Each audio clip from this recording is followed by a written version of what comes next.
नर्मदे हर।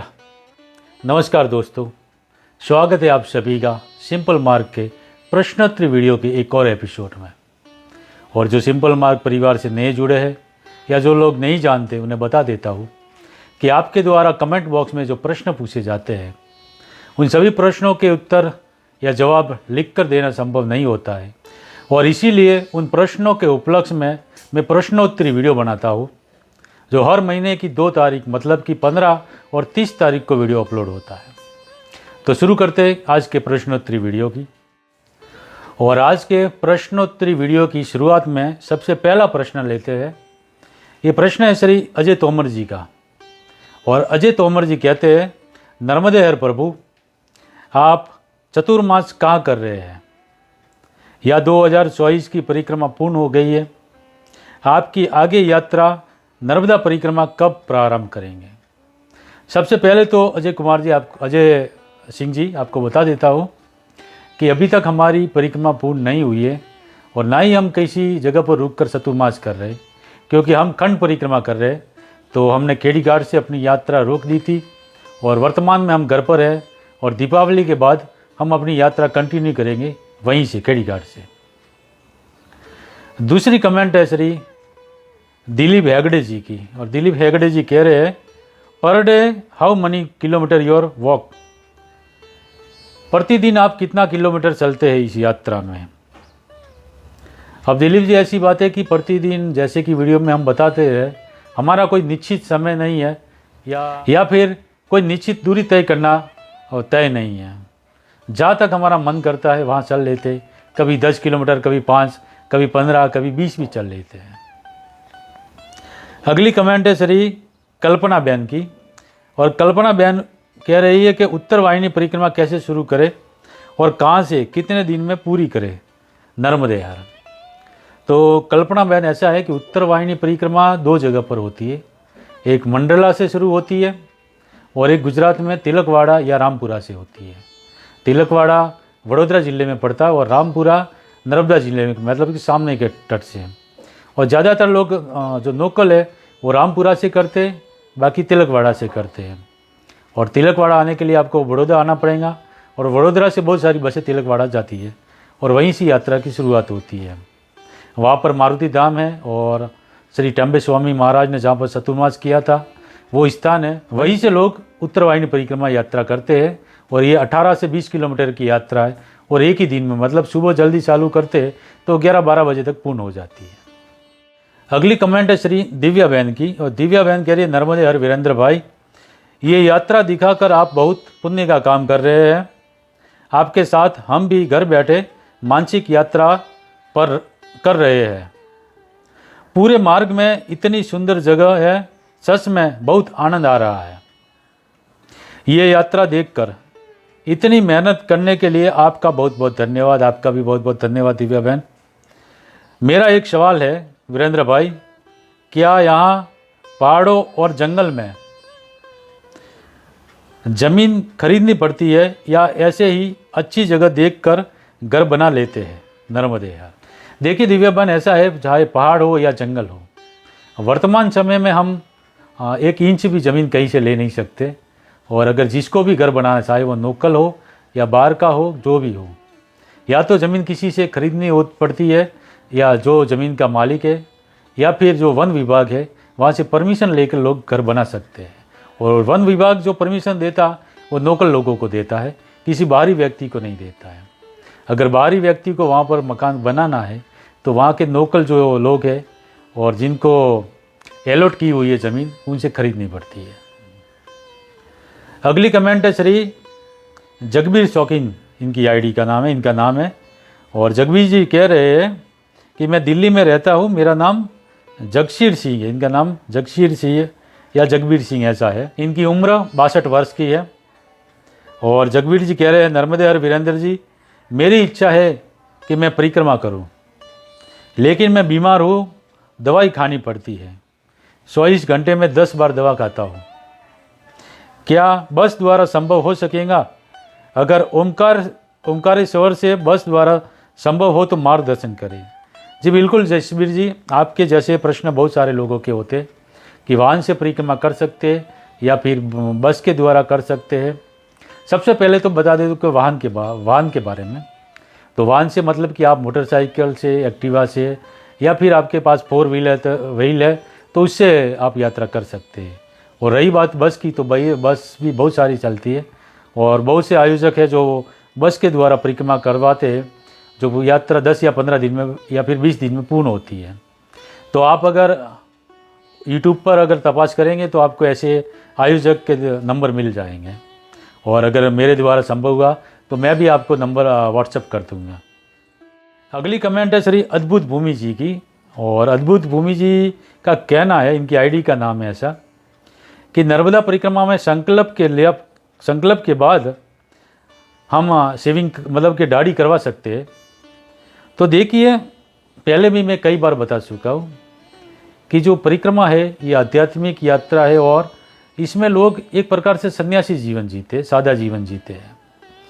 तो नियम तो ये है परिक्रमा का कि परिक्रमा में जब तक हम परिक्रमा में रहते हैं हम मुंडन नहीं करवा सकते दोबारा और दाढ़ी नहीं करवा सकते। इसका अगर एक रीज़न निकालना जाए तो ऐसा है कि जब हम धार्मिक या किसी भी आध्यात्मिक यात्रा में होते, दूसरी यात्रा की बात अलग है, मगर इस यात्रा में हम सन्यासी जीवन जीते और सन्यासी को सज धज के रहना नहीं चाहिए, ऐसी एक मान्यता है, ताकि उसका पथ भ्रष्ट ना हो। और इसीलिए ये मुंडन नहीं करवाया जाता, दाढ़ी नहीं करवाई जाती। तो मेरी राय है कि आप ना करवाए तो ठीक, बाकी तो बहुत से लोग करवाते हैं, वो उनके विचारों की बात है, आपको जैसा ठीक लगे आप करवा सकते हो। और मेरी राय है तो जब परिक्रमा में हैं तो आप दाढ़ी या बाल मत कटवाए। अगली कमेंट है यूपी से श्री नंदलाल जी की। ये कह रहे, वीरेंद्र भाई नर्मदे हर, हम नर्मदा परिक्रमा करना चाहते हैं, परिक्रमा कब शुरू होती है, कृपया मार्गदर्शन करें। आपकी दूसरी परिक्रमा पूर्ण हो गई क्या? नंदलाल जी, पहले मैं अभी बता चुका हूँ कि हमारी परिक्रमा पूर्ण नहीं हुई है। और रही बात यात्रा शुरू करने की, तो वैसे मैं कई बार प्रश्नोत्तरी वीडियो में बता चुका हूँ, फिर से बता देता हूँ कि जो नर्मदा मैया की परिक्रमा है उसकी शुरुआत दशहरा से शुरू हो जाती है, मगर ज़्यादातर लोग देव उठनी एकादशी, जो कार्तिक माह की एकादशी है, दीपावली के बाद आती है, वहाँ से शुरू करते हैं। तो आपको जैसा ठीक लगे, दशहरा से भी शुरू कर सकते हैं, दीपावली के बाद किसी भी समय से आप यात्रा की शुरुआत कर सकते हैं। अगली कमेंट है श्री नीरज कुमार जी की। और ये कह रहे हैं, हम लोग आपके वीडियो से प्रभावित होकर परिक्रमा के लिए जाना चाहते हैं, कृपया मार्ग बताएं शॉर्ट परिक्रमा के लिए, जो कि 100 किलोमीटर की है, या फिर आपका व्हाट्सएप नंबर दीजिए। नीरज कुमार जी, हर वीडियो के डिस्क्रिप्शन में जो डिस्क्रिप्शन दिया गया उसमें मेरे नंबर दिए गए हैं, तो आप वहाँ पर व्हाट्सएप कर सकते हैं, कॉल भी कर सकते हैं। और आप सभी से ये अनुरोध है कि हो सके तो व्हाट्सएप करें, या फिर शाम को 5 बजे से 8 बजे के बीच आप कॉल कर सकते हैं। दोपहर को मैं किसी के कॉल रिसीव नहीं कर पाता हूँ और इसके लिए क्षमा भी चाहता हूँ। और रही बात शॉर्ट परिक्रमा की, ये शायद उत्तर वाहिनी परिक्रमा के बारे में कह रहे, जो छोटी यात्रा होती है, छोटी परिक्रमा होती है। तो अभी जैसे बता दिया कि 18 किलोमीटर की जो गुजरात में होती है, और मंडला के पास कोई 40-42 किलोमीटर की यात्रा होती है। अगर वहाँ से करना चाहे तो आपको 40-42 किलोमीटर यात्रा करनी होगी। अगर गुजरात में उत्तर वाहिनी परिक्रमा करना चाहे तो 18 से 20 किलोमीटर की यात्रा होती है। अगली कमेंट है श्री सतनाम सिंह ठाकुर जी की। और ये कह रहे कि अकेली लड़की परिक्रमा कर सकती है? जी बिल्कुल कर सकती है, और बहुत सारी माताएं बहनें करती है परिक्रमा, कोई दिक्कत नहीं है। फिर भी मैं यही कहना चाहूँगा कि अगर कोई साथ है तो बहुत ही अच्छा है, और ना मिले तो आप अकेले कर सकती है, कोई दिक्कत नहीं आती है। फिर भी अच्छा यही रहेगा कि किसी और माता का साथ कर ले, या किसी का जो आपके पहचान वाले हैं उसका साथ करके यात्रा कर सकते हैं। अगली कमेंट है श्री सुशीला सोलंकी जी की। और सुशीला सोलंकी जी कह रहे, नर्मदे हर, कभी ज़्यादा चलना हुआ तो मैक्सिमम कितना चलना होता है किलोमीटर? देखिए, मैक्सिमम यह है, ऐसा है कि जब हम दक्षिण तट को पार कर उत्तर तट में आते तो गुजरात और फिर मध्य प्रदेश में प्रवेश करते, तो जो धार जिला है, उसके बाद नरसीपुर जिला था, तब तक तो ठीक है कि आश्रम की दूरी बहुत नज़दीक कम होती है, तो आप 5, 10, 15, 20 किलोमीटर चल सकते हैं, मगर जैसे जैसे आगे जाते हैं तो आश्रमों की दूरी बढ़ती जाती है, तो आपको 20-25 किलोमीटर भी चलना होता है। अगली कमेंट है श्री प्रदीप जी की, और प्रदीप जी कह रहे आपकी परिक्रमा कब पूरी हुई, आगे आपका क्या संकल्प है। देखिए, पहले तो मैं जैसे बता चुका हूँ, हमारी परिक्रमा अभी पूर्ण नहीं हुई है। और रही बात आगे की, आगे के संकल्प की, तो हमारे जैसे सामान्य व्यक्ति क्या संकल्प लेंगे। हम यही संकल्प लेते हैं कि आज का जो दिन बीता है उसको होशपूर्वक जीते हैं, और जागरूक रह के ये प्रयत्न करते हैं कि ये जो दिन बीता उसमें हमसे ऐसा क्या कर्म हुआ है जो हमें नहीं करना चाहिए, और उस पर कैसे प्रतिबंध लगा सकते हैं। यही जीवन जीते। आगे के संकल्प तो ईश्वर की देन है, ईश्वर जो करवाएंगे वो करेंगे, और ऐसा कोई संकल्प नहीं है। आगे कमेंट है श्री राजेंद्र भवसार जी की, और राजेंद्र जी कह रहे नर्मदे गुरु जी, नर्मदा परिक्रमा मार्ग का पड़ाव के बारे में विस्तृत जानकारी मिले। ओमकारेश्वर निकलने के बाद अमरकंटक तक हर दिन कितने किलोमीटर चलना रहेगा। देखिए, अपने अपने ऊपर है कोई कितना चलता है, और हम तो ये चाहते हैं कि आराम से अपनी यात्रा करो, और यात्रा सिर्फ ना करो, चलने के साथ साथ शरीर को ना थकाते हुए अपनी साधना भी करो। और साधना हर प्रकार की होती है, अपने भाव को बढ़ाने की। आप चाहे कोई किसी अपने इष्ट देव का जाप करते रहिए, और किसी भी प्रकार की जो आपको ठीक लगे वैसी साधना करते हुए यात्रा को पूर्ण कीजिए। सिर्फ चलने से और शरीर को थकाने से मुझे नहीं लगता कि किसी को कोई फ़ायदा होने वाला है। बाकी बहुत से लोग 50-50 किलोमीटर चलते, 40-40 किलोमीटर चलते हैं, और मुझे वो सही नहीं लगता। हाँ, हर किसी का अपना अपना विषय है, हर किसी की अपनी अपनी समस्या है, तो बहुत जल्दी से जल्दी यात्रा पूर्ण करना चाहते हैं, तो वो बात अलग है। मगर मेरी यही राय है कि यात्रा अपनी शांति से करें, अपनी साधना को बढ़ाते हुए करें, तो ही अति उत्तम रहेगा। अगली कमेंट है श्री मनीषा कलविन जी की, और ये कह रहे हैं कि ओमकारेश्वर से मोरकट्टा कौन सा रोड आसान, मतलब कि मार्ग आसान रहेगा। देखिए, ओमकारेश्वर से मोरटक्का तक आने के लिए अगर हम किनारे का मार्ग लेता है, तो मैंने तो नहीं लिया अभी तक, सड़क मार्ग से मैं आया। तो किनारे का मार्ग जो अगर हम दूसरों के सुनते या वीडियो देखते तो वो बहुत कठिन मार्ग है। फिर भी जैसी जिसकी श्रद्धा, बहुत से लोग करते उस मार्ग पे। और अगर सड़क से आते तो 12 किलोमीटर का सफ़र है ओमकारेश्वर से मोरटक्का, और वो भी मैया से ज़्यादा दूर नहीं, 1-2 खेत दूर ही है।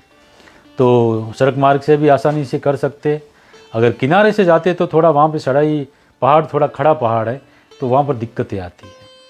अगली कमेंट है श्री DR कवाड़िया जी की, और ये कह रहे हैं कि वीरेंद्र सिंह जी, आपने जहाँ जहाँ पर परिक्रमा की है उसमें आपको ऐसा महसूस हुआ होगा जिसमें आपको ऐसा लगा हुआ हो जिसमें भगवान या भगवान का अंश आपको मिला हो, या कोई चमत्कार हुआ हो, उस बारे में एक वीडियो बनाते रहो, ऐसा मेरा विचार है। नर्मदे हर। देखिए कवाड़िया जी, अभी मैं चमत्कार में विश्वास नहीं रखता हूँ। चमत्कार ऐसी बात है कि परिक्रमा में तो क्या चमत्कार, अगर हमारे में योग्यता तो घर पर भी हो सकते हैं, कहीं पर भी हो सकते हैं। और जो लोग परिक्रमा में बातें करते हैं कि मुझे वहाँ पर नर्मदा मैया के दर्शन हुए, कोई कहते मुझे अश्वत्थामा के दर्शन हुए, कोई कहते मुझे विदुर जी के दर्शन हुए, और कोई कहते किसी संत के दर्शन हुए। तो देखिए, इस बातों में मैं पढ़ना नहीं चाहता, फिर भी मैं कहना चाहता हूँ कि अगर हमें नरेंद्र मोदी से मिलना है, प्रधानमंत्री से मिलना है, तो हम कैसे मिल पाएंगे? ऐसे तो मिलना संभव नहीं होगा। तो उसके लिए हमें हमारी योग्यता बढ़ानी पड़ेगी, अर्थात कि किसी उनकी जो पार्टी है राजनीतिक, उसका कार्यकर्ता बनना पड़ेगा। तो हमारा उनसे प्रत्यक्ष मिलन की संभावना बढ़ जाती है। और उससे आगे बढ़कर हम अगर MLA बनते हैं, सांसद बनते हैं, तो और ज़्यादा संभावना बन जाती है। उससे आगे बढ़कर हम मंत्रिमंडल में शामिल होते हैं, तो और भी संभावना, बहुत सहज होता है प्रधानमंत्री से मिलना। उसी प्रकार ईश्वरीय शक्ति से हमें साक्षात्कार करने के लिए हमें हमारी पात्रता बढ़ानी पड़ती है, और पात्रता हमारे भाव से बढ़ती है, हमारी साधना से बढ़ती है। और जो लोग ये कहते हैं कि हमें उनके दर्शन हुए, उनसे मेरा ये कहना है कि अपने दिल पर हाथ रख के ये सोचिए कि आपकी इतनी पात्रता हो गई कि आपको मैया ने प्रत्यक्ष दर्शन दे दिए, या अश्वत्थामा जी ने दर्शन दे दिए, या भगवान दत्त ने दर्शन दे दिए, किसी सिद्ध संत ने दर्शन दे दिए। इतना ज़रूर सोचे और फिर बात करें। हाँ, व्यर्थ की अंधविश्वास ना फैलाए। हाँ, चमत्कार बहुत को अनुभव होता है, और मैं झूठ नहीं कहूँगा, मेरे को भी एक बार हुआ था, इस यात्रा में नहीं, पिछली यात्रा में। शायद वो चमत्कार था या मेरा भ्रम था, और उस विषय में मैं बातें नहीं करना चाहता। मगर जो करते हैं उनसे यही रिक्वेस्ट है कि व्यर्थ की अंधविश्वास ना फैलाए, और हमें श्रद्धा ईश्वर के प्रति, माँ नर्मदा के प्रति रखनी चाहिए, ना कि इन व्यर्थ की बातों में। और इसी के साथ इस वीडियो को विराम देते, मिलते नेक्स्ट वीडियो में।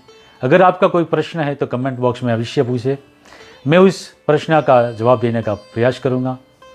इसी के साथ नर्मदे हर।